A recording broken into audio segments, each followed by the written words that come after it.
Hello everyone, ఈరోజు మనం బెంగళూరులో వండర్లాండ్ విజిట్ చేస్తున్నాం.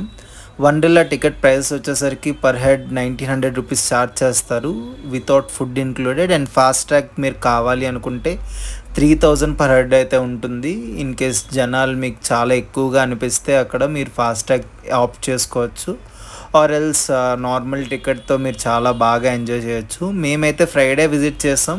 సో ఫ్రైడే విజిట్ చేయడం వల్ల చాలా మినిమల్ పీపుల్ ఉన్నారు. అందుకు మేము ప్రతి ఒక్క రైడ్ని ఒక 2-3 టైమ్స్ ఎక్స్పీరియన్స్ చేయడానికి మాకు టైం దొరికింది. అండ్ ఇంకా ఇక్కడ మనకి 13th ఫ్లోర్లోని జెయింట్ వీల్ ఉంటుంది. అది కూడా చాలా మంచి మీకు అట్రాక్షన్ కింద నిలుస్తుంది. అండ్ దెన్ ఇక్కడ వీళ్ళు రీసెంట్గా ఒక మిషన్ ఇంటర్స్టెల్లార్ అని చెప్పేసి ఒక స్పేస్ క్రాఫ్ట్ కాన్సెప్ట్ తీసుకొని వచ్చారు. అదైతే చాలా మంచి విజువల్ ఎక్స్పీరియన్స్ ఉన్నది. మీరు నిజంగా స్పేస్ని విజిట్ చేసిన ఫీలింగ్ అయితే మీకు వస్తుంది. సో ఖచ్చితంగా ట్రై చేయండి. Remaining things next